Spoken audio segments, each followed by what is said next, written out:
Ici, il n'y a pas d'enlèvement. Ici, il y a des martyrs.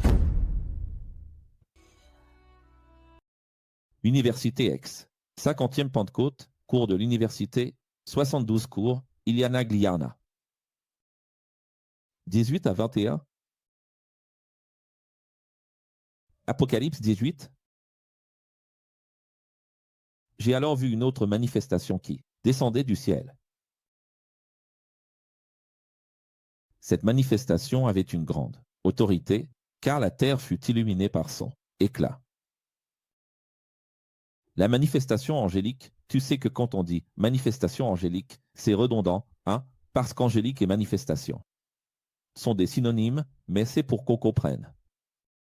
La manifestation angélique du Créateur a dit d'une voix puissante, enfin, elle est tombée, la grande Babylone et Jérusalem. Donc, tu vois que le sujet est le même que celui du chapitre précédent. Le 17, qui n'aurait pas dû être subdivisé. Nous avons dit que lorsque Dieu cite 2 fois le nom de quelqu'un, cela annonce une correction. C'est un langage prophétique.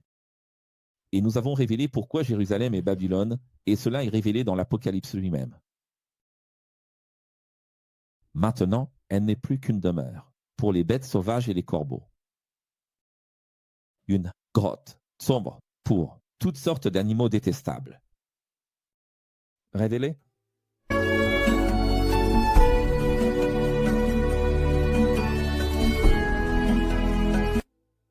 Cette compilation eschatologique juive ancienne est maintenant citée par Yohanan, Jean. Sa base, c'est Isaïe 21 et Jérémie 50. Regarde ce qu'il est dit dans Isaïe 21, prouvant clairement ce qu'est Babylone. Babylone est tombée. Jérémie est tombé. C'est pourquoi les bêtes du désert y habiteront avec les animaux sauvages des îles, et elle ne sera plus jamais habitée.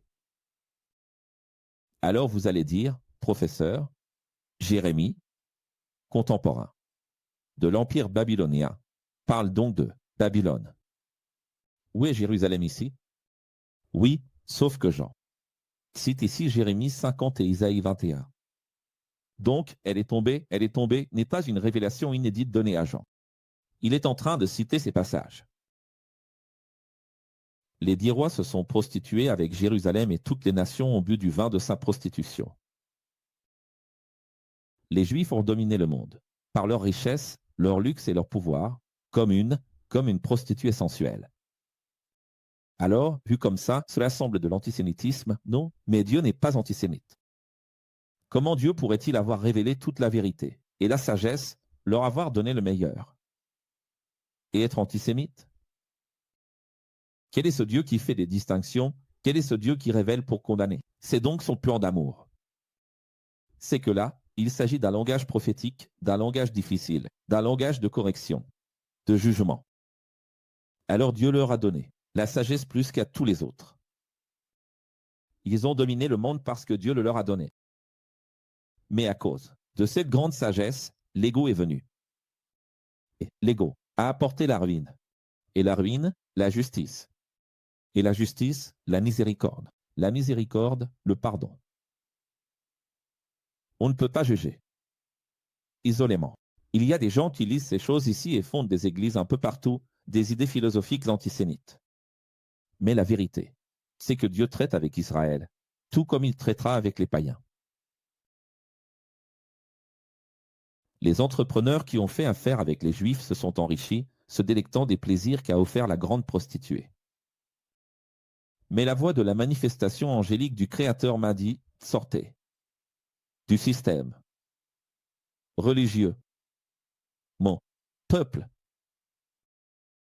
Vous savez, hein, Apocalypse 18, verset 4, c'est une maxime exemplaire. Qu'est-ce que Dieu a dit? Sortez. Dehors, pléonasme du système, mon peuple. En réalité, à qui s'adresse-t-il? Qui est le destinataire? À ceux à qui il a révélé la sagesse de Salomon, les Juifs. Alors, quand il dit « sortez », de quoi parle-t-il? Sortez de ceux que vous avez créés. Ce sont donc les ismes. Lérisme. Sortez, car ce n'est qu'ainsi que vous ne serez pas complices des péchés de la grande. Prostituée. Si vous ne sortez pas, les 7 coupes s'abattront sur Israël et sur vous. Comment dois-je comprendre cette histoire de « sortez du milieu d'elle, mon peuple » ? Eh bien, si la police arrive et encercle une maison, il n'y a qu'une seule solution. Parfois, ils laissent une chance et disent « sortez ». Ceux qui ne veulent pas être arrêtés, ceux qui ne veulent pas être tués. N'est-ce pas comme ça que ça se passe avec le Hamas, là-bas ? Celui qui se rend maintenant, Netanyahou parfois accorde, tu donnes les gens qui regardent cette vidéo en 2030 et quelques, il n'y a plus de Hamas, n'est-ce pas ? Mais bon, mais pendant que j'enregistre ici, on est à la toute fin du Hamas, en train d'être détruit, le Hamas. Mais c'est juste pour que tu comprennes que Netanyahou a donné plusieurs fois l'occasion aux terroristes. Jusqu'à telle date, vous pouvez vous rendre. Et c'est ce que Dieu fait ici. Si tu te rends avant telle échéance, tu ne tombes pas avec eux. Tu fais partie, tu es avec eux, tu es complice, n'est-ce pas? Mais si tu pars maintenant et que tu te rends et que tu les dénonces, tu ne mourras pas, car les péchés de Jérusalem ont atteint le ciel. Comme l'a dit Jérémie, cite ici Jérémie 51, et le Créateur est las de ses crimes et de ses graves erreurs. La grande prostituée a toujours prêché œil pour œil, dent pour dent. Tout le monde devient aveugle, tout le monde est denté. Le judaïsme légaliste, fondé sur les lois lévitiques, a toujours appliqué la double rétribution, alors maintenant que les rois rendent l'appareil, et que la Torah, qu'elle a tant utilisée pour condamner les hommes, soit appliquée contre elle. Autrement dit, ils seront jugés selon la manière dont ils ont jugé.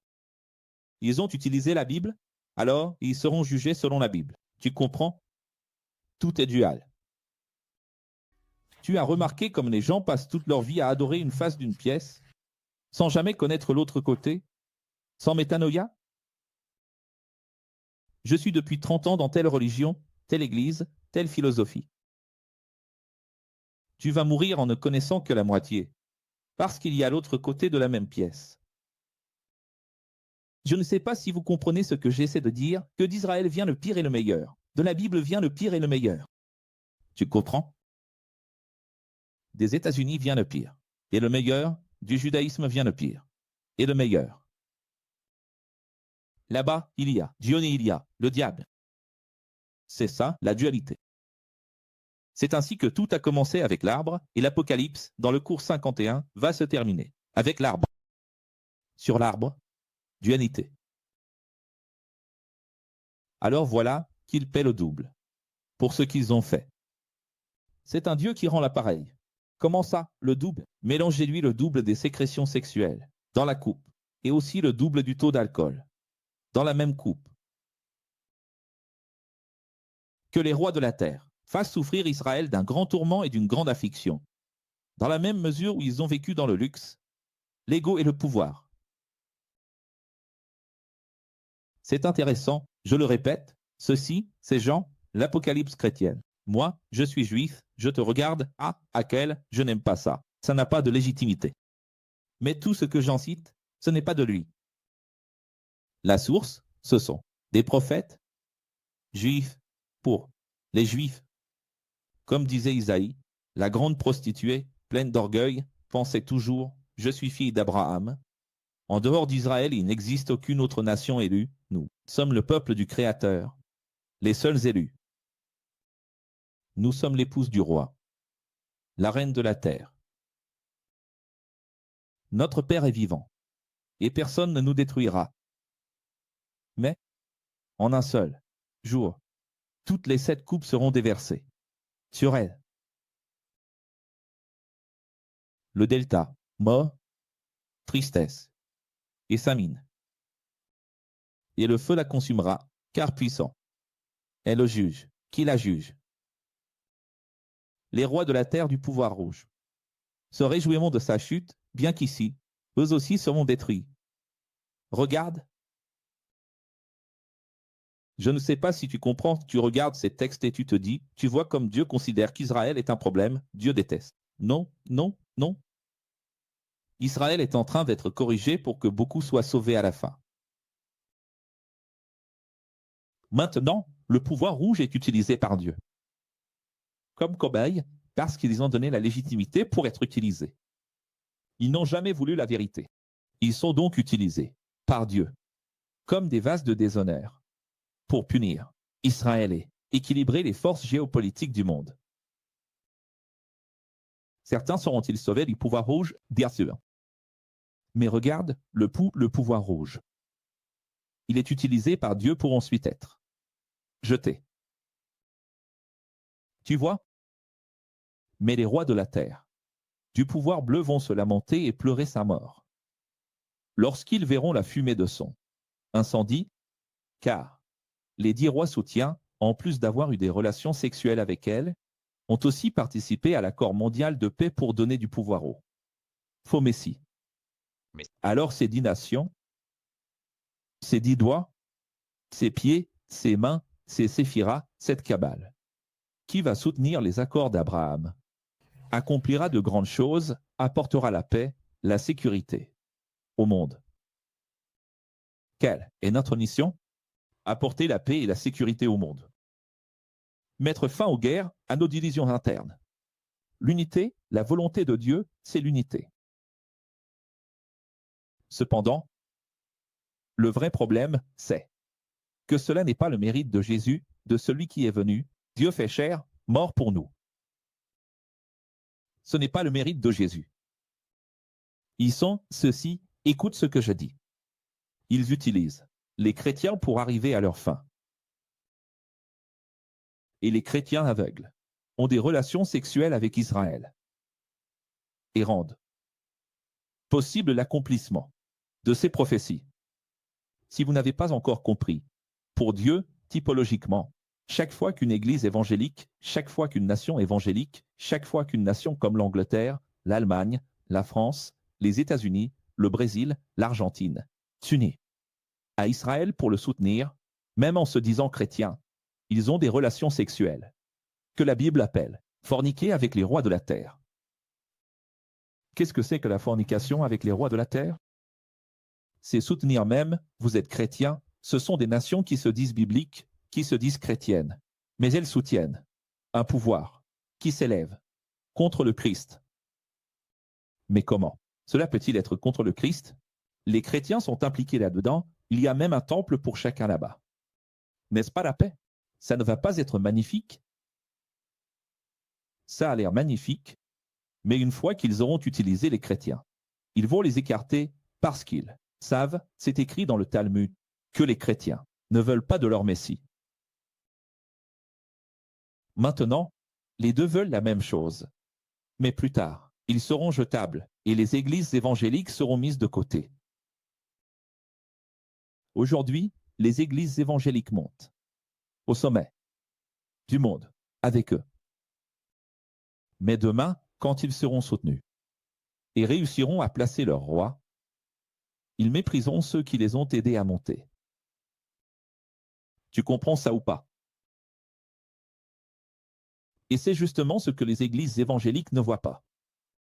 Elles ne le savent pas, mais le chapitre 18 parle d'elles. Il parle de tout le pouvoir qui, au nom de Jéhovah, de Jésus, lutte directement ou indirectement pour l'avènement d'un Messie qui n'est pas Jésus. Les rois, effrayés par son tourment, resteront à distance en regardant et crieront « Malheur à Jérusalem, le centre du monde sera détruit. » Elle n'a régné que quelques jours. Puis, sa destruction est venue. Quant aux entrepreneurs et banquiers de la terre, ils se lamenteront énormément à cause de sa destruction. Les affaires avec Israël. C'est fini. Tu veux savoir si la Bible parle de crypto-monnaie? Tu veux savoir si la Bible parle du dollar numérique? Tu veux savoir si la Bible parle de New York, de la bourse? C'est ici. Verset 11 de l'Apocalypse, chapitre 18. Ils ont fait des affaires, ça a marché jusqu'ici. Mais au milieu de la GT, regarde ce qui va se passer. Versets 12 et 13. Écoute le monde financier.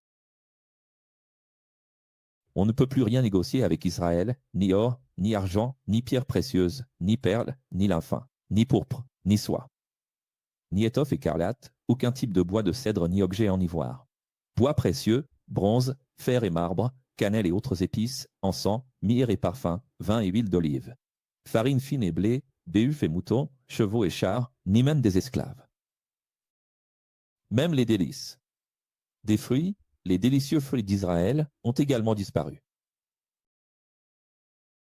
Les entrepreneurs et les banquiers diront encore, il n'y a plus de figues, plus de dattes, toutes les richesses du patrimoine mondial religieux, culturel et historique de l'humanité ont disparu. Jamais cela ne sera récupéré. Les entrepreneurs et les banquiers, tout comme les rois, regarderont aussi la destruction de Jérusalem, de loin. Craignant son tourment, ils diront « Malheur à Jérusalem, au faux Messie, aux grands prêtres, à ses dirigeants et aux familles juives les plus riches de la terre, qui se sont toujours vêtus de luxe, de lin fin, de couleurs royales et nobles, parés d'or, de pierres précieuses et de perles, et qui, maintenant, en seulement quelques jours, perdront tout.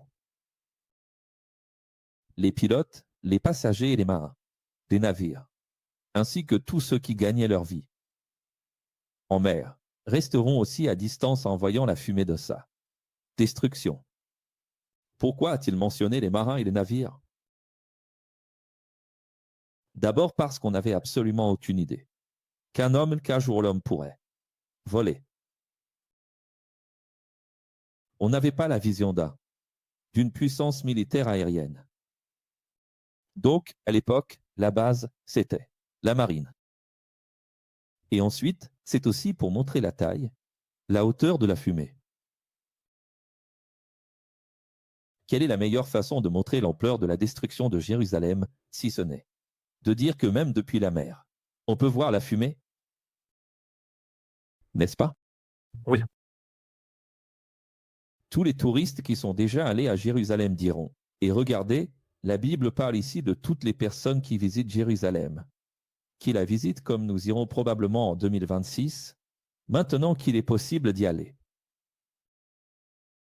Maintenant, les choses sont calmes avec Trump, alors on y va. Juste une fois, hein? Mais beaucoup de croyants y vont et se font baptiser dans le Jourdain.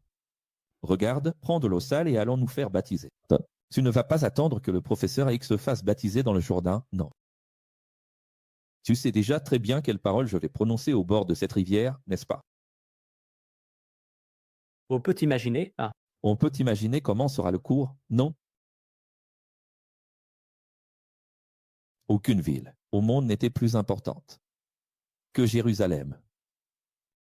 Malheur à Jérusalem qui, par sa richesse culturelle, historique et religieuse, a enrichi beaucoup de monde grâce au tourisme, mais maintenant, en quelques jours à peine, elle est tombée en ruine. Si sur terre, les politiciens, les banquiers, les touristes se lamentent dans les cieux. Regarde comme cette dualité est belle. C'est un hexagramme. Si sur terre, politiciens, banquiers et touristes se lamentent, dans les cieux, chrétiens, apôtres et prophètes. Célèbres. C'est un hexagramme. Magnifique, non? C'est un hexagramme à la manière de David ici. Tout est signé par 3. Mais ce qui est vraiment magnifique, c'est de voir qu'il cite chacun des 3 en disant « Elle était si belle, si importante, culturellement, historiquement et religieusement, et maintenant, elle est tombée. » Tous ceux qui ont vaincu le monde font la fête dans l'immatériel parce que le Créateur a rendu à Jérusalem ce qu'elle a fait aux martyrs. Alors, une manifestation puissante a soulevé une grande pierre et l'a jetée dans la mer en disant « De la même manière que j'ai lancé cette pierre dans la mer, avec la même violence, Jérusalem sera jetée à terre et ne sera plus jamais retrouvée. » 1000 familles regardent en direct. Il doit y avoir peut-être 1200 personnes, 1500, peut-être. Ici, il y en a beaucoup. Je ne sais pas. D'après les archives, ce chiffre s'élève à 5000. Avec le temps, 7, 8, 10, 12, 15, 20. Peut-être. Peut-être qu'on atteindra comme la première université, 50 000, 70 000. Mais quelle est l'audience du Docteur Rodrigo de l'Église adventiste? Des millions. Et tu sais ce qu'il dit? C'est bon. Et les gens disent, quelle sagesse! Mon Dieu. C'est Christ, non? C'est triste ou pas? Je suis en train de vous montrer la folie que sont les églises. Ce système. Milliardaire, riche, laodicéen, la Laodicée d'aujourd'hui, qui ment en disant que c'est Rome. Comme l'a dit Ézéchiel, et ici il cite Ézéchiel 26 et Jérémie, ici il cite Jérémie 25, on n'entendra plus jamais à Jérusalem le son des harpistes, des flûtistes, des joueurs de trompettes, lors des fêtes juives, des rituels, des assemblées solennelles. Les psaumes sont finis. Quel psaume y a-t-il à Rome? Ah, Docteur Rodrigo. Et ces millions de fidèles? C'est triste, non? Ils sont aveugles, n'est-ce pas? L'archéologue de l'Église. Ah. Les pasteurs les plus suivis ici. Ici, il y a un pasteur sur YouTube qui a Pasteur Antonio, n'est-ce pas? C'est la personne spirituelle qui a le plus de fidèles, plus que tous ceux de l'Église catholique, de toutes les religions. Tout ça parce qu'il parle juste un peu de l'Évangile et fait qu'une prière. Alléluia. Il n'y a pas de jugement. Et qu'est-ce qu'il dit? L'Apocalypse, c'est l'enlèvement. Et c'est Rome. Rome, Rome avec des harpistes, Rome avec des flûtistes, Rome avec le chauffard, Rome avec des psaumes. C'est difficile, non? Plus jamais on ne trouvera à l'intérieur des murs de Jérusalem le moindre professionnel, plus jamais on entendra à Jérusalem le bruit des machines des ouvriers, plus jamais. Ne brilleront à l'intérieur de ces murs les candélabres, les lampes et les lanternes, comme l'a dit Jérémie, plus jamais il n'y aura de fête de mariage. Les familles les plus riches de la terre, qui ont financé et cru au faux Messie, sont mortes. Elles séduisaient le monde entier pour leur société secrète de pouvoir, mais maintenant ces familles sont mortes. Mais professeur, il n'y a pas la vérité là-bas, mais il y a le mensonge. Professeur, il n'y a pas toute la sagesse de Salomon, une sagesse de Salomon duale. C'est un piège. Professeur, vous parlez de la franc-maçonnerie. Je parle de X. Le X est un piège. Le X est aussi un piège, ou bien vous pensez que vous recevez la sagesse. Uniquement pour vous sauver. La sagesse sert aussi à se condamner. Pareil. Toute évolution a un prix. Vos actions doivent changer, tout comme votre compréhension a changé. Plus d'action, plus de travail, plus de production. Ah, j'ai beaucoup évolué, j'ai beaucoup compris, alors, faire plus à la hauteur de ton évolution. À Jérusalem, on a retrouvé le sang de presque tous les prophètes justes, des apôtres, et indirectement aussi celui du Créateur. Elle est coupable de presque tous les meurtres sur terre. Attention, théologien, archéologue de l'Église, archevêque de l'Église catholique, pasteur, président des plus grandes églises d'Angleterre, du Brésil et des États-Unis, répondez-moi. Jérusalem est-elle morte à Rome, enfin? Jérémie est-il mort à Rome? Répondez donc. Non. Isaïe est-il mort à Rome? Ézéchiel est-il mort à Rome? Non. J'attends. Daniel est-il mort à Rome? Non plus. Osée est-il mort à Rome? Non, non. Moïse est-il mort à Rome? Non. C'est difficile, hein? N'est-ce pas? Oui. Et vous savez ce que disent les églises? Mais Paul a terminé sa vie là-bas, Jean a terminé sa vie là-bas et Pierre, qui, à la fin de sa lettre, dit « Salutations à l'église de Babylone ». Ce que tu ne comprends pas, c'est que Pierre, Jean et Paul se sont retrouvés à Rome à cause de qui? Mon fils? Qui les a envoyés là-bas? À la mort? Avec quel type de constitution? Qui était le juge? Quel était le Sanhédrin? Quand Jésus est mort, qui a intercédé pour lui? Le prêtre Anne, Caïphe se sont réunis et ont dit « Ne crucifiez pas cet homme. Je ne vois aucun mal. » C'est bien ça? Non. C'est bien ça? Non. Mais le docteur Rodrigo, qui a des millions de followers, et à quel c'est le sataniste, à quel c'est l'hérétique, à quel c'est le petit, à quel n'est rien, à quel ne sait rien. Le docteur Rodrigo est là en train de dire que Rome a tué Jésus. Comment Rome aurait-elle tué Jésus si Pilate a intercédé 3 fois pour la vie de Jésus? Qui a intercédé? Pilate ou Anne? Pilate ou Caïphe? Pilate ou Alexandre? Dis-moi. Pilate ou Hérode? C'est incohérent de sa part de dire ça. C'est triste, Junielson. Triste. Professeur Hakel, tu voulais l'audience du docteur Rodrigo. Oui et non. D'abord non, puis oui. Pourquoi plutôt non que oui?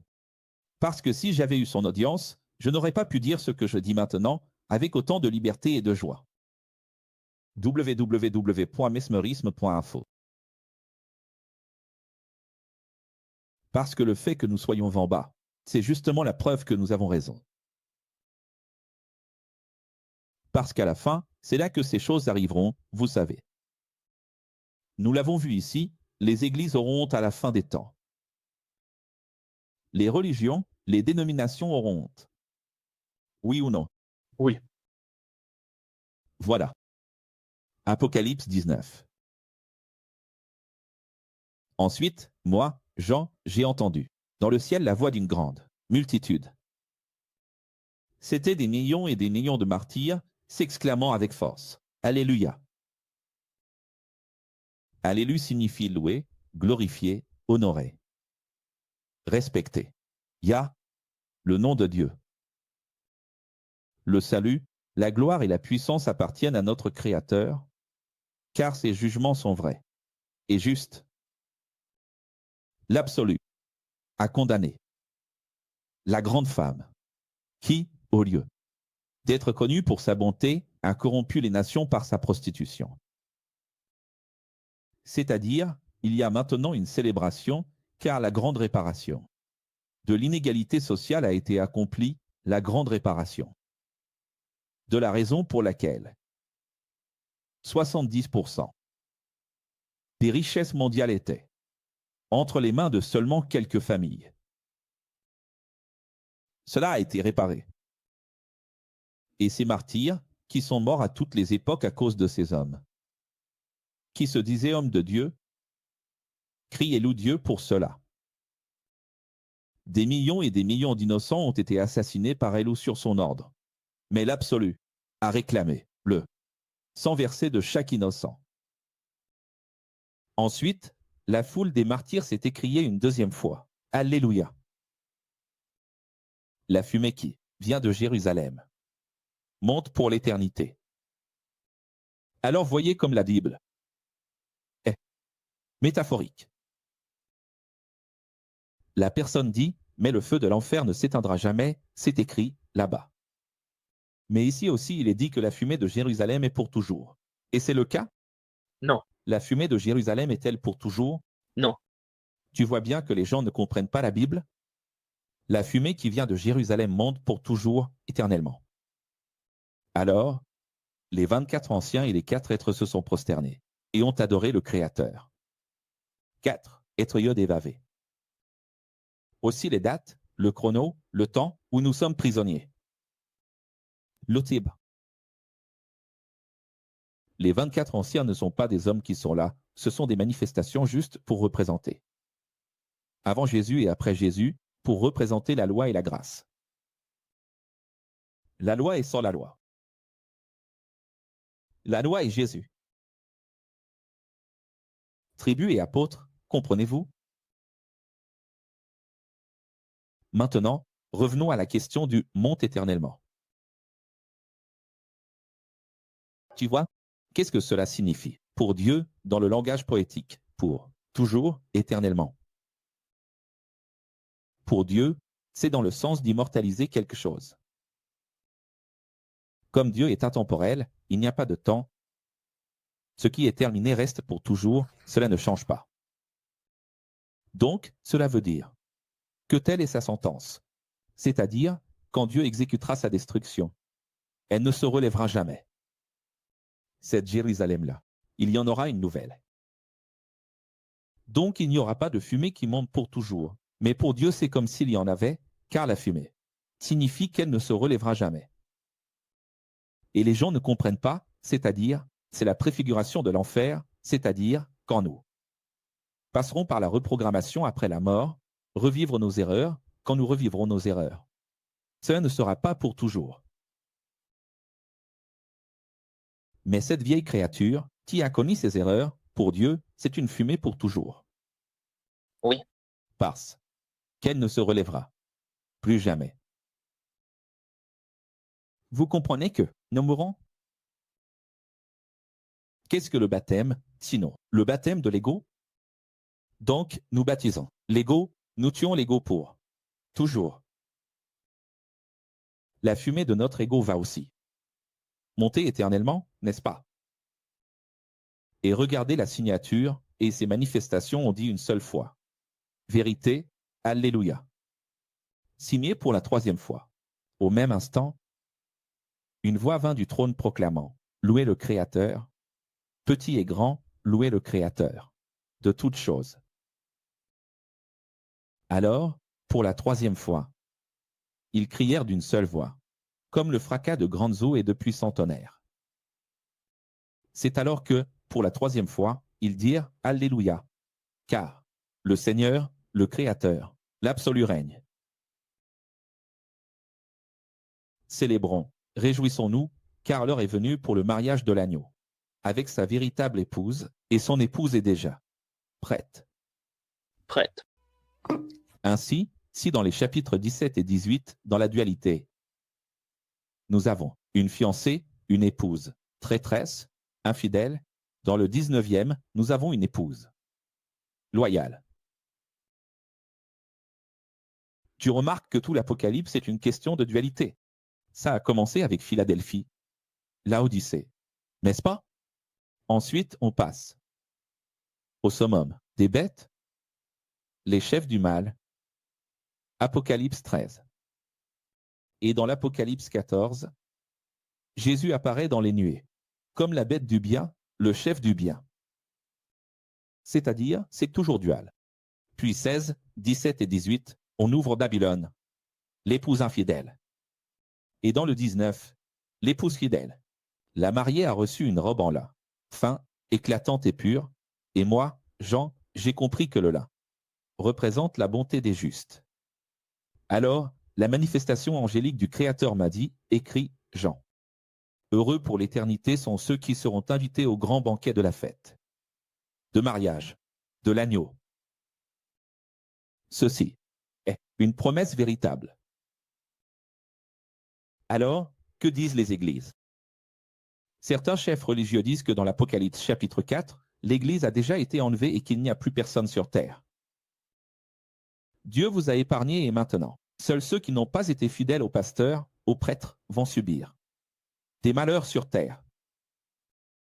D'autres disent qu'ici, dans l'Apocalypse chapitre 19, l'Église monte et participe à la grande fête du banquet et que Jésus va nous servir à une table éternelle, poser des couronnes sur nos têtes et qu'après avoir fini de manger et de boire, nous redescendrons avec Jésus pour exécuter le jugement sur la terre. C'est Christ. Alors, après avoir vu et entendu tant de manifestations du Créateur, je me suis prosterné. Je me suis prosterné au pied de cette manifestation angélique du Créateur pour l'adorer. Mais la manifestation angélique m'en a empêché, disant « Ne fais pas cela ». Les Juifs ont toujours adoré les anges. Mais je ne suis qu'une manifestation du Créateur, un de ses esprits. Alors, ceux qui ont l'esprit très étroit, qui ne comprennent rien aux métaphores, parce que le maximum qu'ils comprennent. Ce sont des textes littéraux. Pour entrer dans le domaine poétique, il faut avoir l'esprit ouvert. Car dans la poésie, tout est possible. Donc, dans le domaine littéraire, métaphorique, prophétique, fais bien attention. Ici, j'ai une manifestation de Dieu parmi tant d'autres, qui lui dit « Ne te prosterne pas. Je suis un homme comme toi. Je ne suis qu'un esprit de Dieu, c'est-à-dire, je suis sous forme humaine. Tu me vois comme un homme, un esprit qui s'est incarné, serait hologrammant pour toi. Pour que tu comprennes, pour que tu m'écoutes, pour que tu écrives. » Il n'a pas dit « écris Jean ». Il ne l'a pas dit tout à l'heure « écris Jean ». Ce n'est qu'un langage humain. Donc, c'est de la théoanthropomorphie. C'est tout. Mais qu'est-ce que les croyants vont faire? Qu'est-ce que la direction de l'Église va faire? Ils vont prendre ce texte ici. Regarde, tu vois. Bien comment? La Bible dit, Apocalypse 19, verset 10, l'ange a dit, « Je suis comme toi, ne te prosterne pas. » Et ce menteur dit que les anges sont Dieu lui-même. Si on prend ce texte ici, il ne semble pas, n'est-ce pas? Ça ne semble pas. Regarde ma manifestation. Auprès de toi, c'est pour servir le Créateur. Adorer uniquement le Créateur sur le trône.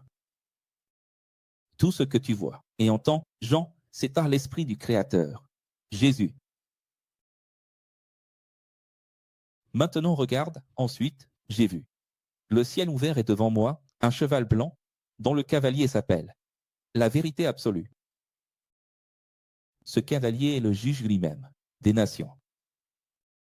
Ces guerres ne sont pas des guerres de destruction, comme celle du premier cheval blanc que j'ai vu, qui prétendait faussement être pour la paix en Israël. Ce cavalier ne fait la guerre que pour venger les innocents. Regarde comme c'est intéressant.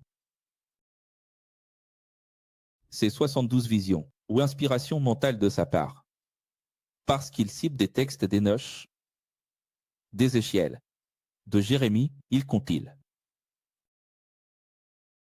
Elles alternent entre un homme qui lui parle, une voix qu'il entend.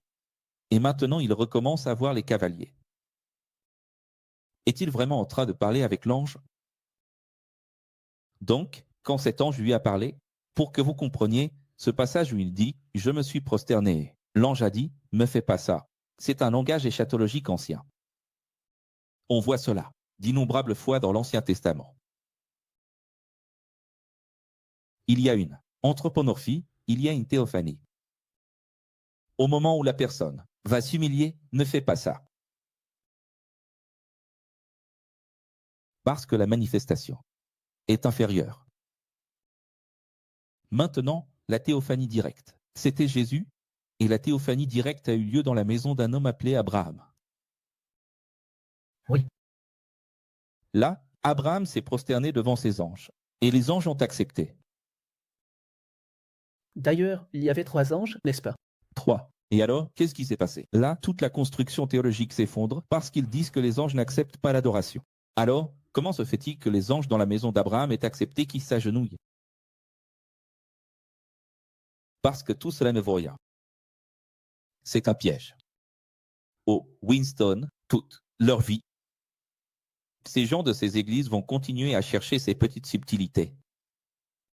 Des minutes, des subtilités. Regarde ici, des subtilités.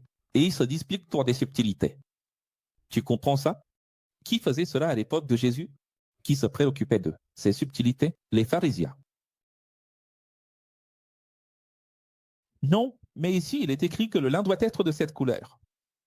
Non, le texte ici. Non, le texte ici dit qu'il y a un accent grave ici sur le A. Point.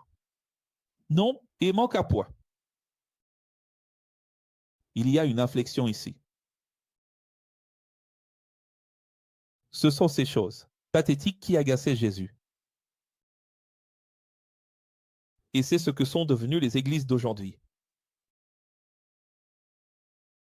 Personne ne trébuche sur une grosse pierre, mais sur une petite, n'est-ce pas? Il n'y a rien d'important dans les églises, ce ne sont que des détails insignifiants. Il les accorde de l'importance à ce qui n'en a pas, et du coup, ce qui est vraiment pertinent passe inaperçu. Et si quelqu'un veut me traiter d'hérétique, tu peux faire attention, ils vont se focaliser sur les détails insignifiants. Ils n'ont jamais compris la vision, la compréhension, l'essence, l'esprit de tout cela. C'est dans la Bible. Oui, c'est dans la Bible. Ses yeux sont comme des flammes de feu. Sur sa tête. Voilà, Davor s'est souvenu du moustique. C'est ça, il s'inquiète. Pour le moustique. Toi. Ses yeux sont comme des flammes de feu. Sur sa tête, il y a de nombreuses couronnes et un nom, que lui seul sait déchiffrer et prononcer, personne d'autre. Alors, regardez comment sont les choses. Le problème, là, la catastrophe qu'est l'école brésilienne. Et celle d'autres pays. Émergents, et même aux États-Unis, c'est de ne pas savoir interpréter un texte. Parce que, croyez-moi, il y aura des églises qui diront que le nom de Jésus ne peut pas être prononcé pour telle ou telle raison. Et il faudrait seulement dire Hachem, ou il faudrait dire seulement le Sauveur, parce que personne ne connaît son nom, parce que son nom est caché. Mais enfin, qu'est-ce que c'est que ce manque de compréhension? Est-ce vraiment ce que le texte dit? C'est juste un langage poétique, bon sang. C'est l'éclat, la beauté de l'omniscience de Dieu, pour montrer à quel point tout cela est magnifique, à quel point il est au-dessus de nous, les mystères qui nous entourent. Il est vêtu d'un manteau teint de sang, même si personne ne connaît la prononciation de son nom. Moi, Jean, j'ai compris la signification de son nom, sagesse du Créateur. C'est-à-dire, c'est juste pour mettre en valeur la beauté de la révélation. C'est la dualité. Que serait la révélation s'il n'y avait pas de mystère? Il faut qu'il y ait un mystère pour qu'il y ait une révélation. Que serait un trophée s'il n'y avait pas de compétition? Quelle serait la gloire d'un trophée s'il n'y avait pas de compétition? Quelle serait la gloire d'une révélation s'il n'y avait pas d'abord un mystère, un secret? Alors tu crées un secret, lui seul sait le prononcer, et il a été révélé. Mais les gens s'attachent à ces choses et créent des églises, des idées, et des doctrines autour de détails ridicules. Armée du ciel le suivait, toute vêtue de fin lin, blanc et pur, elle l'accompagnait aussi montée sur des chevaux blancs. Et là, tu vois des congrès d'église, des fêtes catholiques, tout le monde habillé en blanc. C'est triste, les gens. C'est vraiment triste. Vous regardez comme ça, vous pensez qu'aujourd'hui vous êtes libre. Va dans une église près de chez toi pour voir à quel point c'est triste. C'est vrai. Tout le monde habillé en blanc, vraiment. Je suis sérieux, $. Sa bouche sortait une épée aiguisée, et c'est avec cette épée qu'il frappera les nations, son gouvernement et son royaume seront, avec un sceptre de fer, une épée aiguisée. Alors il y a des gens qui imaginent vraiment que Jésus sera assis sur un trône à côté de Dieu le Père, plus âgé. Jésus avec une barbe noire, Jéhovah avec une barbe blanche, et un sceptre en or à la main. Et les gens croient vraiment qu'une épée sort de sa bouche. Ce n'est pas difficile. Mais je croyais ça avant, professeur. Il foulera le pressoir du vin de la colère du Créateur absolu sur son vêtement, et sur sa cuisse est écrit ce nom, Roi des rois et Seigneur des seigneurs. C'est-à-dire, c'est brodé, ou c'est tatoué. Dans les textes originaux, il est difficile de savoir. Oui, là, ça peut aussi bien être tatoué sur la cuisse que sur le manteau, dans les textes originaux. Donc, cela peut être écrit sur le manteau, à l'encre, brodé, ou bien sur la cuisse elle-même, Roi des rois, Seigneur des seigneurs. Là, c'est une discussion de détails, c'est où exactement? Et comment? Et pire encore, il arrive comme ça, hein? Il vient sur un cheval blanc avec ça écrit dessus. De loin, je vais le voir sur sa cuisse. Je ne sais pas, Seigneur, Seigneur. Et pour empirer les choses, Jésus est tatoué. et pour aggraver encore plus, il y a des gens qui utilisent ce texte pour prouver qu'on peut se faire tatouer parce que Jésus aurait un tatouage. Bon sang. Tu veux te faire tatouer. Fais-toi tatouer, mais ne viens pas utiliser ce texte. Et professeur, c'est incroyable que les églises défendent, n'est-ce pas, l'enlèvement secret. Et ils disent que le Christ est pour défendre cette thèse, ils disent que le Christ revient dans Apocalypse chapitre 4. Oui. Mais il ne revient qu'au chapitre 19. Déjà presque à la toute fin de l'Apocalypse. Exactement, après tout. Mais alors, mesdames et messieurs, eh bien, qu'est-ce que ce texte dit vraiment? Il est simplement basé sur l'ancienne culture des rois qui avaient des inscriptions sur leurs vêtements, sur leurs manteaux. Beaucoup de rois avaient des inscriptions sur leurs vêtements, sur leurs manteaux. Donc il y avait écrit « Roi un tel, roi David ». Ils écrivaient déjà. Et quel est le problème avec ça? C'est juste une application culturelle, théologique, eschatolo, c'est tout. Et là, tout devient littéral. Tu sais que quand j'ai fondé Excel, je donnais l'opportunité aux gens de parler, je l'ai toujours fait. Il y avait une personne qui venait ici, un jour, je ne sais pas s'il reviendra, Johanna. De Recife, peut-être qu'un jour, il me retrouvera encore. Qui sait, ce sera peut-être lors de la rencontre à Fort Alza. Si quelqu'un le connaît, invitez-le là-bas, Johanna. Très intelligent, il enseigne très bien, mais il disait des choses qui n'allaient pas et je supportais. Il disait « l'Apocalypse est entièrement littéral, imagine si tout l'Apocalypse était littéral. » Mon Dieu! On serait fichu. Non, moi, j'irai, je m'amuserai. C'est un film d'horreur. Exactement. C'est un jeu vidéo. Ce que j'imagine le plus, c'est l'été qui sort de la bouche. On rigole. Quelqu'un va dire, professeur, le professeur ne prend pas ça au sérieux.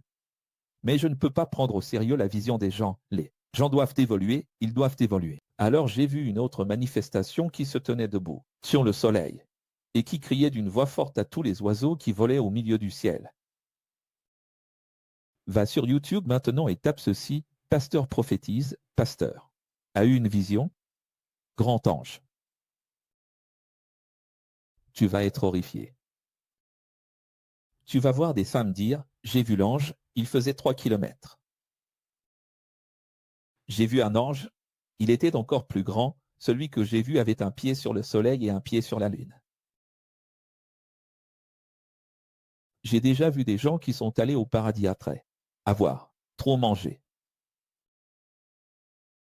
Et quand il est revenu de là-bas pour raconter, il a dit qu'au paradis, il y a des départements, puis il y a les anges normaux comme nous et ça va en grandissant, et il y a une partie où il n'y a que des anges géants.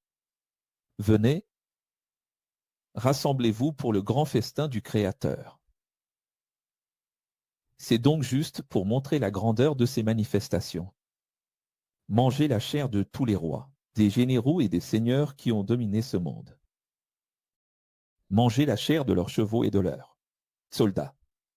Alors, toute l'Église dit qu'il y aura un banquet pour nous, les noces de l'agneau. Personne ne dit que la chair des seigneurs du monde sera servie à ce banquet. Des chevaux. Mangez la chair de leurs chevaux et de leurs soldats. Venez, corbeaux, mangez la chair de tous ceux qui ont choisi la tromperie. Quel genre de festin est-ce? C'est pour les corbeaux, pas pour nous, n'est-ce pas? N'est-ce pas? Donc tout cela est un langage métaphorique, c'est-à-dire qu'il appelle les oiseaux du ciel, les corbeaux, à venir manger. Mais alors, quel genre de situation est-ce? Nous sommes à un festin servi par Jésus là-haut au ciel. Et ici en bas, les corbeaux. Fais-toi de la chair des pécheurs. Professeur, c'est incroyable comme ce côté poétique de l'Apocalypse apporte tant de beauté au livre, n'est-ce pas? Même si c'est un peu terrifiant, c'est en même temps magnifique. Oui. Cet esprit est insufflé chez les gens, tu savais? Cet esprit de, malheureusement, ce frère à moi qui ne va pas à l'église. Il ne sera pas avec moi là-haut, il sera en train de brûler en enfer, mais moi je serai en train de boire du vin avec Jésus. C'est ce qu'on inculque aux gens. On finit par exclure des membres de sa propre famille. On se dit, celui-là, malheureusement, c'est triste. Devant lui, tu souris et tu l'embrasses, mais derrière, tu penses. Celui-là est perdu, il ira en enfer. Cet esprit est enseigné. Et vous savez que nous allons atteindre l'omniscience. En tant qu'être divinisé, doté d'une nature divine, omniscient, comment pourrions-nous manger en paix, en sachant que le monde est à ce niveau de pourriture? Que notre famille et nos amis sont ici. Être un festin pour les corbeaux. Alors, je veux dire, est-ce que quelqu'un ici croit vraiment qu'il y aura un festin? Ce festin, les amis, qui aura lieu? Ce n'est pas comme vous l'imaginez. Nous serons enlevés à Jérusalem, nous irons à Jérusalem pour rencontrer Jésus afin que tout prenne sens et que la transition commence. Et avec la bonne politique, avec la sagesse, nous allons transformer le monde en une époque semblable à celle de 1000 ans. Et bien sûr, il y aura une fête pour lancer tout cela. Et comment sera cette fête? Cette fête ne commencera pas avant que nous ayons compris toutes les choses. Et ce ne sera pas une fête comme vous l'imaginez, où l'on mange et boit. Sans aucune responsabilité, juste avec le sentiment des « on a gagné ». En réalité, notre responsabilité commencera dès le premier jour du R7. Car nous devrons transformer le monde. Le monde est détruit. Vous croyez vraiment qu'après une coupe, 2 coupes, 3 coupes, une trompette, 2 trompettes, 3 trompettes, tout est détruit et on s'assoit juste pour manger? On mange, on boit, on danse, on fête, parce que nous sommes sauvés par Jésus alors que le monde entier est détruit. Je veux vous amener à prendre conscience de la responsabilité. Le royaume, c'est une responsabilité. Mon père et moi, nous avons travaillé jusqu'à maintenant. Autrement dit, ce n'est pas des vacances ici. Ce n'est pas du repos. C'est du travail. Nous aurons un corps parfait. Sans fatigue, oui, mais c'est pour transformer le monde. Alors, on a vu le faux Messie, accompagné des 10 rois alliés et de leurs armées, rassemblés pour faire la guerre au roi Jésus, qui était monté sur le cheval blanc, ainsi qu'à son armée céleste.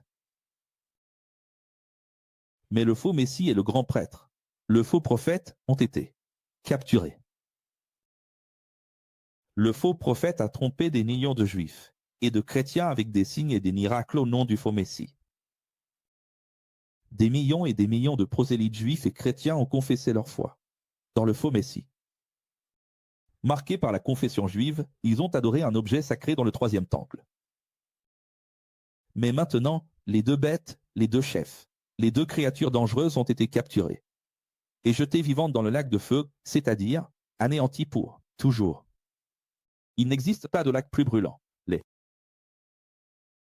2 incarnations du mal ont déjà accompli leur mission, elles ont été anéanties.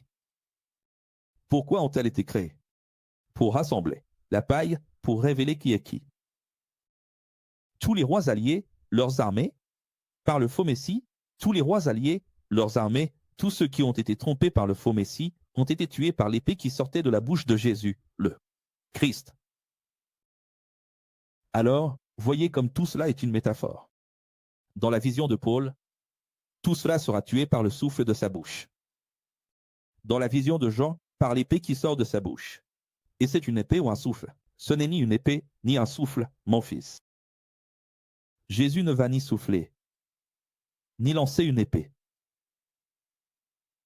Alors, tous les corbeaux de la terre, regarde comment ça se termine. Se sont rassasiés de la chair de tous ceux qui ont été trompés. Quel carnage. Apocalypse 20. Alors moi, Jean, j'ai vu descendre du ciel. Il est descendu du ciel une autre manifestation du Créateur qui tenait dans sa main la clé de l'abîme et une grande chaîne. Alors, l'abîme a une clé. Non. Et il y a une chaîne Non plus. pour l'amour de Dieu. Alors, la puissante manifestation a capturé le dragon. La première serpente ailée qui représente le mal, la dualité, l'ennemi du bien, le mensonge, la tromperie et l'a enchaîné pour 1000 ans. Alors, est-ce qu'on peut attraper Satan et l'emprisonner? Non. Avec du fer? Avec de l'acier, du titane, de l'or? Non. Est-ce qu'on peut brûler le diable? Est-ce que le pasteur peut dire « Feu, crie Église, brûle-le » et le diable crie « Ah, si possible, il n'en a pas. »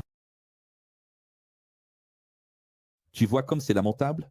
Triste. C'est lamentable ou pas? Oui. Professeur, dans mon église, j'ai vu, j'ai ressenti. Moi aussi, j'ai déjà vu, moi aussi j'ai déjà expulsé des démons, moi aussi j'ai été à l'église, j'ai vécu, j'ai retenu des possédés toute ma vie, pendant de nombreuses années. Professeur, c'est que vous ne connaissez pas mon terreau. Alors, viens ici à la Navmaï en direct, ici, regarde. Va à la rencontre X. Toi qui es un bandiste, candomblé, vas-y. Mère de saint, père de saint, vas-y. T'en as le courage? Ah, professeur, je vais avoir un défi là-bas, ça va être comme les apôtres. Ah, l'apôtre Valmire, l'apôtre je ne sais pas quoi, l'apôtre qui passe son temps à défier le sorcier. Je vous appelle parce que vous n'avez aucune idée de ce que je pourrais discuter avec le Damo. Vous croyez quoi? Que je vais discuter comme ça, brûle-le. Je tends la main par ici et je dis « feu ». Ma conversation avec le Damon sera différente. On va discuter de la philosophie et pas n'importe laquelle. N'est-ce pas? Tu sais qu'il y a déjà eu des gens, des personnes de Terreiro, qui sont venus me voir et m'ont dit « Professeur, je suis curieux, qu'est-ce qui se passerait ?» Je ne sais pas, retourne dans ton Terreiro et quand ça se manifestera, demande qui c'est. Le dragon a été jeté dans l'abîme, où il a été enchaîné, et la manifestation angélique du Créateur a fermé la porte de l'abîme avec la clé, empêchant ainsi la tromperie d'exister dans le royaume du véritable Messie. C'est-à-dire, ce n'est pas que le dragon a été, c'est juste un langage poétique pour dire le mal n'aura pas de pouvoir pendant le règne. Pendant longtemps, nous serons supranationaux au-dessus du bien et du mal. Nous allons nous maîtriser, après tout, nous avons déjà vécu les règnes 1, 2, 3, 4, 5 et 6, nous avons déjà appris, non? Oui. Il est temps pour nous de vivre dans un monde meilleur, n'est-ce pas? Ah, et c'est pour ça qu'il est emprisonné. Et pourquoi est-il emprisonné et non anéanti? Parce qu'il va encore y avoir ça, regarde. Ensuite, encore une fois, et pour la dernière fois, il y aura l'apocalypse de l'apocalypse. Celle-ci, c'est la deuxième jetée. En fait, la troisième, parce que la première jetée est le micro, celle-ci est le macro et celle-là, c'est l'apocalypse éthéré. Celle-ci, c'est le delta apocalypse. Si tu penses qu'il ne reste qu'un seul apocalypse à venir, il y en a deux. Parce qu'à la fin du règne, le dragon qui représente la dualité sera libéré. à la fin du règne du vrai Messie. C'est-à-dire, c'est le petit chien de Dieu. Ce n'est pas moi qui le dis, ce sont les églises. Les églises, en pensant que Satan est une personne, finissent par l'appeler le petit chien de Dieu parce qu'il est emprisonné, relâché, emprisonné, relâché. Pourquoi faire? Pour être utilisé. Pourquoi faire? Pour attaquer. Qui dit « vas-y le chien, attaque ». Ou « lâche les chiens », comme dit le proverbe. Lâcher les chiens, celui qui fait ça. Est-il responsable ou non de l'attaque? Alors, comment se fait-il que les églises ne comprennent pas la dualité? Certainement. Encore. Ensuite, encore une fois et pour la dernière fois, alors ce dragon sera relâché. À la fin, oui, du règne. Pourquoi faire? Pour faire le dernier tri. Alors j'ai vu des trônes où étaient assis, où se sont assis tous ceux impliqués dans chaque jugement, les premiers à être jugés furent ceux qui ont tué les martyrs pendant la grande tribulation. Regardez comment est la justice de Dieu. Pour Dieu, les pires personnes du monde ne sont pas celles de Sodome. C'est évident. Combien de fois Jésus a-t-il dit ceci? Il y aura un jugement plus sévère pour ceux-ci que pour Sodome. Qu'est-ce qu'il était en train de dire? La première personne qui sera jugée, c'est celle qui a persécuté. Un vrai chrétien qui a tué, persécuté jusqu'à tuer, une famille entière. Lors de l'un des nombreux apocalypses du micro, au macro-apocalypse, sur tous ceux qui sont morts. Lors du macro-apocalypse, les bourreaux se retrouveront face à face avec les victimes, les martyrs de la grande tribulation, et seront jugés par eux. Regardez ce Dieu de réparation. Chaque martyr qui est resté là, sous le trône, en disant « Jusqu'à quand, Seigneur ?» Jusqu'à quand, Seigneur? Quand le moment viendra. Écoutez, je vais vous dire quelque chose ici. Dans cette ambiance apocalyptique, ça doit être lourd, et ça l'est, d'accord. Il y a un de nos élèves, je ne vais pas dire son nom parce que je n'ai pas demandé l'autorisation. Cet élève à nous, depuis de nombreuses années, a été réveillé, un matin, par des bandits. Dangereux. Ces bandits lui ont dit, viens jusqu'à la voiture. Ils ont ouvert le coffre. Il y avait un homme attaché à l'intérieur du coffre. Et ils ont dit, cet homme-là, c'est bien lui qui t'a volé. Ton vélo, non. Maintenant, prends cette pince et coupe-lui les doigts. Ces pinces énormes, turquoise. Il a dit, non, écoutez, je vous remercie beaucoup. D'accord, merci de m'avoir ramené le vélo, d'avoir puni celui qui l'a volé. Mais je n'ai pas le courage de faire ça. Alors laisse tomber, on t'a donné une chance, maintenant on va l'emmener. Laisse-nous nous occuper de lui couper les doigts. Si tu ne comprends pas, les démons de Dieu sont comme ça. Ils exercent cette justice. Regarde, hein. Regarde ce que Dieu va faire. Il va mettre les assassins de prophètes devant les prophètes. Et va demander aux prophètes, qu'est-ce que tu veux? Celui qui dit cela, c'est l'Apocalypse chapitre 20. Mais les martyrs jugeront et ensuite régneront pendant 1000 ans. Ceux qui ont accepté et adoré le faux Messie seront les premiers à être jugés. Donc, pour Dieu, dans la liste des priorités juridiques, il y a ceux qui ont tué les martyrs et ceux qui ont trahi Jésus en tant que Messie et ont passé toute leur vie à chercher un Messie qui ne soit pas Jésus. Tu comprends? Ou alors, les martyrs jugeront et, après avoir jugé, régneront 1000 ans. Ensuite, seront jugés à leur tour tous ceux qui ont tué les prophètes, les maîtres envoyés ainsi que les chrétiens et les juifs justes. Chaque martyr, chaque témoin de la vérité qui a été torturé, décapité, égorgé et brutalement assassiné, était assis sur des trônes avec l'autorité de juger ses bourreaux. Lors de la première résurrection, seuls ressusciteront ceux qui ont régné, ceux qui régneront, avec Jésus, le Christ. Les méchants ne ressusciteront qu'à la seconde résurrection, après le millénium. C'est pourquoi, heureux sont les justes qui ont vaincu le monde et choisi la vérité, car ils ressusciteront, comme Jésus, le Christ. La seconde mort n'aura aucun pouvoir sur les justes. Qu'est-ce que la seconde mort? L'anéantissement, la non-existence, cesser d'exister. Tu comprends cela? Vous avez appris cela, n'est-ce pas? Ils sont prêtres du Créateur et du Messie, et ils régneront avec lui pendant un sabbat. Qu'est-ce qu'un sabbat? Un grand repos, un millénaire. Après les 1000 ans, le millénium, qui est le R7, le premier serpent ailé, qui vole, le dragon Sora, libéré de l'abîme. Sa dernière mission sera de tromper les 72 nations, Géog et Magog, afin de les rassembler pour une autre grande guerre. Le dragon aura pour mission le dernier, tamis de l'humanité. Titre, révélons.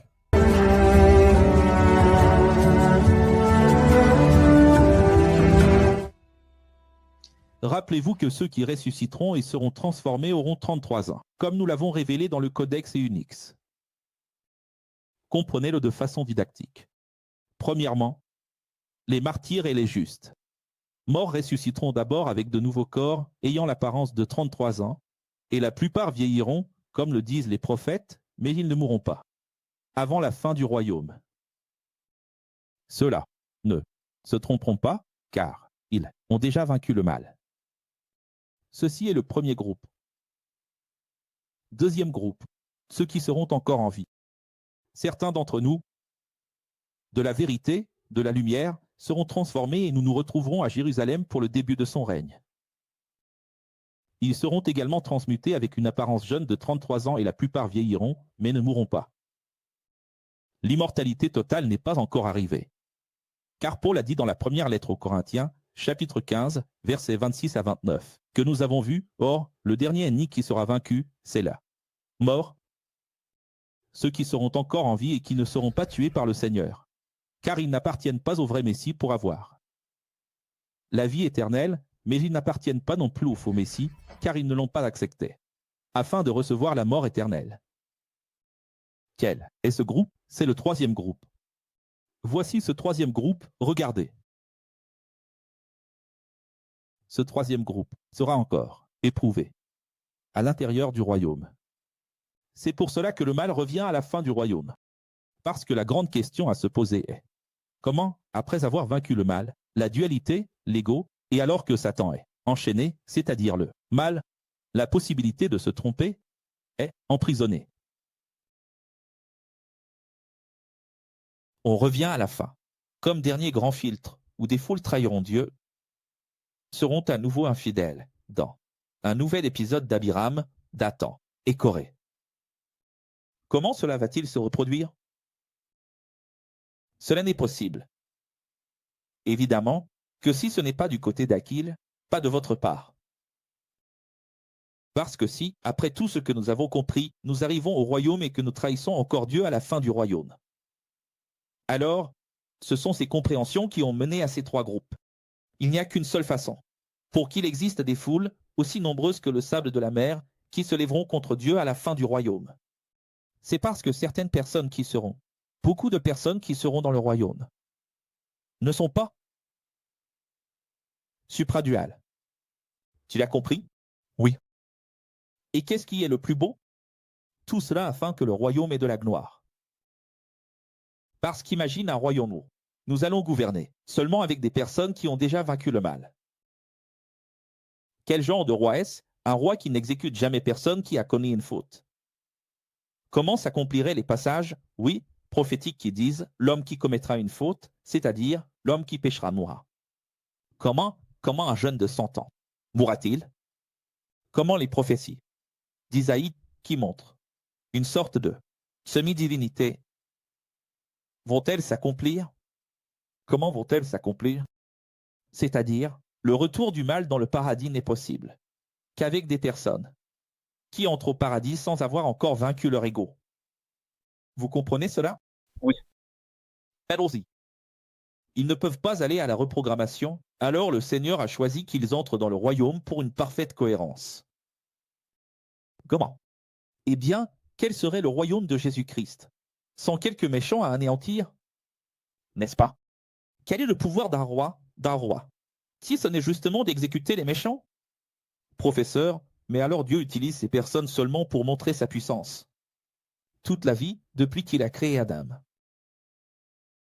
Parce qu'il vous donne la liberté pour que vous soyez ce que vous voulez. À partir du moment où vous choisissez d'être du côté du mal, vous choisissez d'être utilisé par eux pour le mal.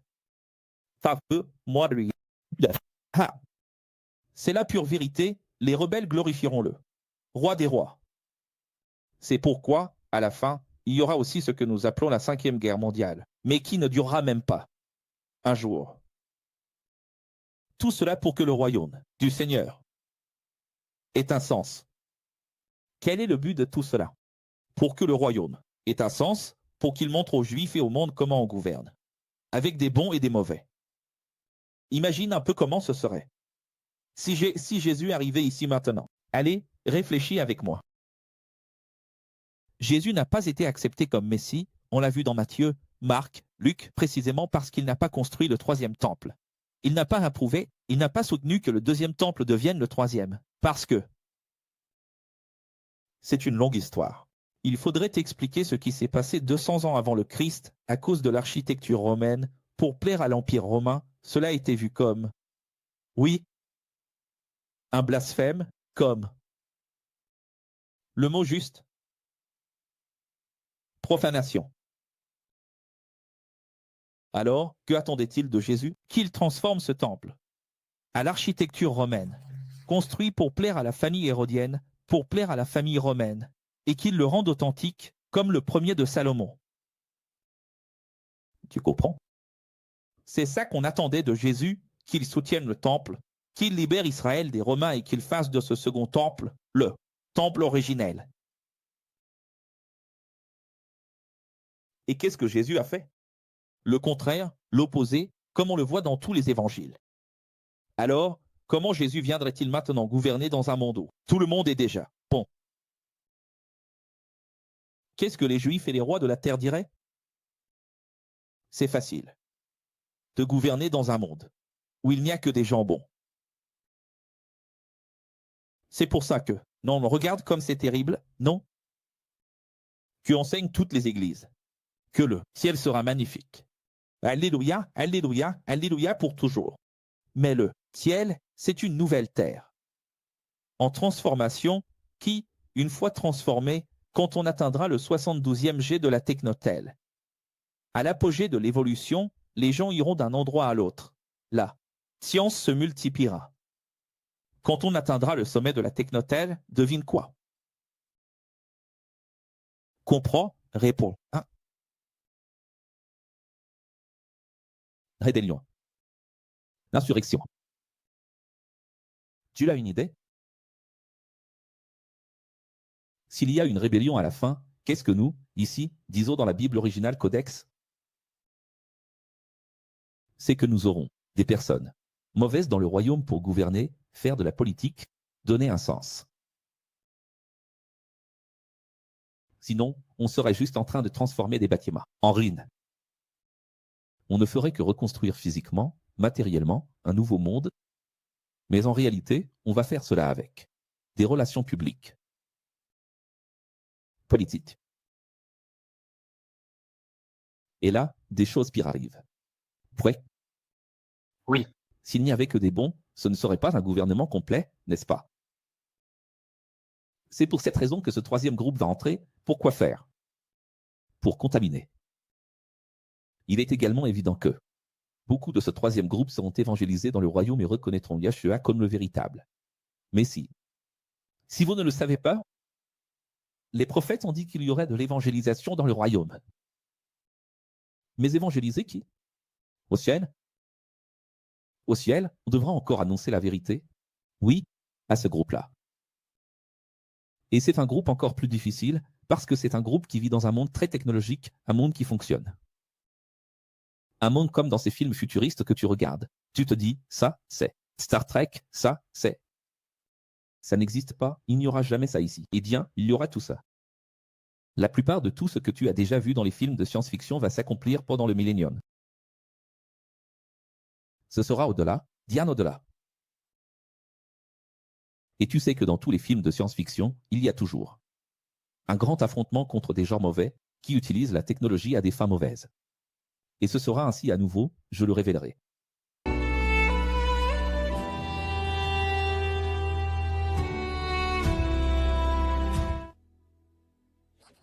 Après des siècles passés dans le R7, comme révélé dans la série Astérisque, Astérisque, Astérisque, Astérisque, Astérisque, Astérisque, le temps que le royaume aura réellement, ils auront des enfants, des petits-enfants, des arrière-petits-enfants, selon la durée, il y aura de nombreuses générations.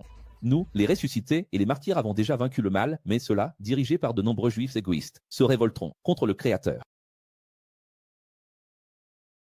À cause de la rigidité. Gouvernement. Gouvernement. Bien qu'ils puissent se marier, la plupart de ceux qui sont entrés dans le royaume mourront difficilement, mais beaucoup d'entre eux mourront. Cela va leur provoquer de la jalousie.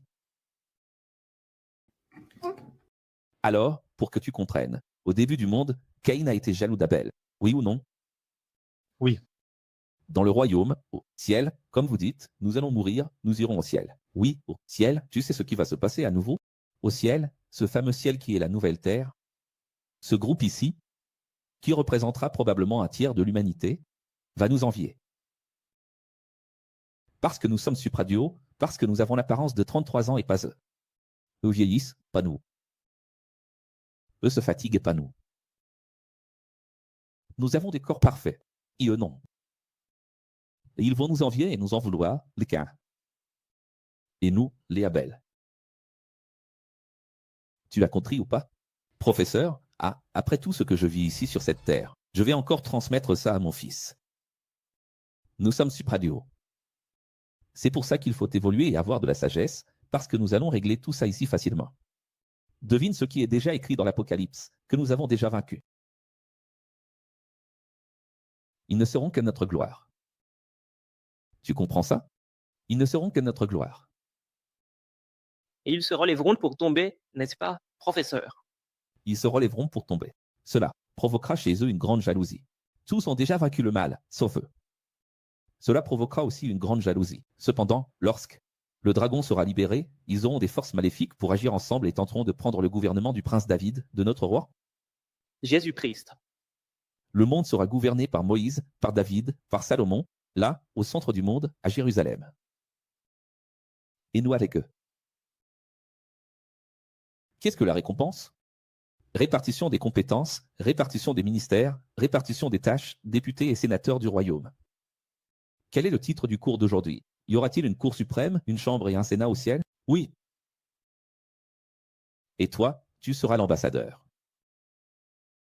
Sauf qu'au milieu de tout ça, devine quoi? Ils vont essayer de prendre le pouvoir. Ils vont tenter de faire un coup d'État. Militaire, religieux à la sein du royaume. Rappelez-vous que beaucoup seront obéissants au royaume simplement parce qu'ils n'ont jamais eu l'occasion de se rebeller. Alors, lorsque le dragon reviendra à la dualité, ils se révéleront et, en se rebellant, seront détruits. Et là, Jean continue, et le nombre de se tromper par le premier serpent sort, comme un pèlerinage venu de la mer. Mon Dieu. C'est une blague ou pas? Vous savez ce que les églises enseignent? Qu'au paradis, nous allons juste chanter Alléluia. Chanter et manger des petits fruits. Toujours en train de chanter Alléluia. Mais la Bible dit ici, regarde, le serpent va tromper à nouveau. Beaucoup de gens à l'intérieur du paradis, trompés. De toutes les nations, ils marcheront sur la terre pour encercler les habitations des justes à Jérusalem. Encore une fois, ils vont encercler Jérusalem. La 3e guerre mondiale est déjà passée ici, la 4e aussi, et nous sommes à la 5e guerre mondiale. D'ici environ 1000. Si c'est littéral, 1000. 15 ans, ce que je dis va arriver. Il va y avoir un long métrage, non? Tu imagines, dans 1015 ans, c'est accompli. C'est ça. C'est le montage là. Fais un montage, Wilson. Faire une coupe, 1015 ans. Mon Dieu. Mais celle-ci n'est pas l'ancienne Jérusalem, c'est la nouvelle Jérusalem. Mais quand ils arriveront à Jérusalem, un feu descendra du ciel et les détruira. Le mensonge, la tromperie est maintenant enfin jeté dans les temps de feu qui brûlent avec du soufre, où avait déjà été jeté le faux Messie d'Israël et le faux prophète. Ils ont été anéantis, hors du temps. C'est la fin de la première serpentellée. La tête a été, enfin, écrasée. Incroyable. C'est-à-dire que la tête du serpent ne sera écrasée que tout à la fin, du R7 au début du R8. Après cela, j'ai vu un grand trône blanc et j'ai vu Yeshua assis dessus en tant que juge.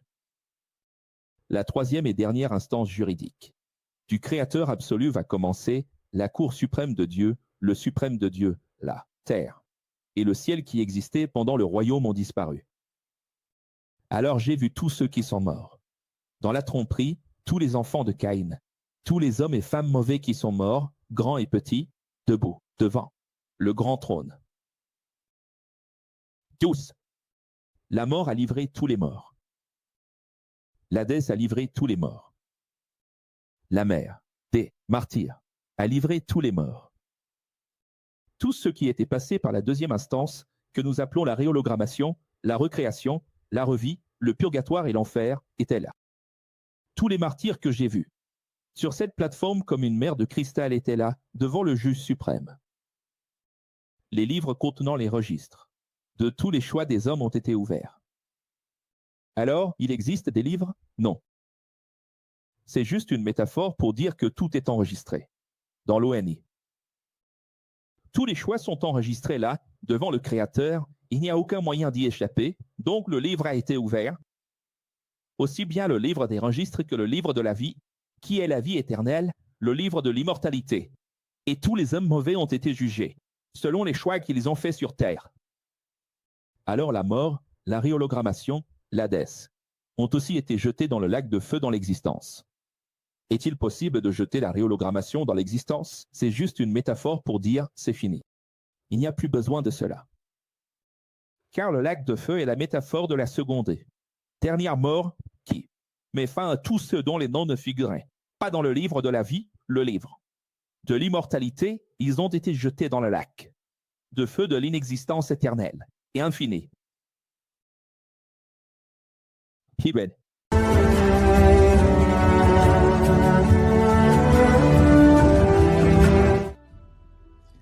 Maintenant oui, comme dans la série Pearl Adams, dans le 8e royaume. Tous les hommes auront la sagesse. Isaïe 11. Maintenant, oui, l'Esprit du Créateur s'incarnera en tous les justes. La nature divine, la divinisation parfaite, complète. Le phénomène Lucie. C'est ici que s'accomplira le réveil mondial, de Michée 4, que les gens pensent être aujourd'hui dans les églises. C'est ici qu'aura lieu le réveil mondial. Il y aura paix, unité et justice. Sur terre. La nature sera préalablement transformée. Il n'y aura plus d'animaux sauvages. La malédiction disparaîtra, car le jardin d'Éden est revenu. Que c'est beau. Il y aura une santé et une prospérité comme il n'y en a jamais eu. Jérémie 31. Psaume 67. Isaïe 65. Et maintenant, il ne nous reste plus que le cours 51, Apocalypse 21 et 22, et commencer la Genèse, qui est le lien parfait. La fin du commencement, Ouroboros, parce que le commencement est la fin, et la fin est le commencement. On commence déjà à entrevoir un peu le jardin, n'est-ce pas, professeur? On commence déjà à voir. Pour ceux qui veulent, en savoir plus à ce sujet, la série Pearl Adams. C'est difficile, non? Dense. Mais pourquoi s'inquiéter? Si tout est déjà écrit, ici, il n'y a pas d'enlèvement. Ici, il y a des martyrs.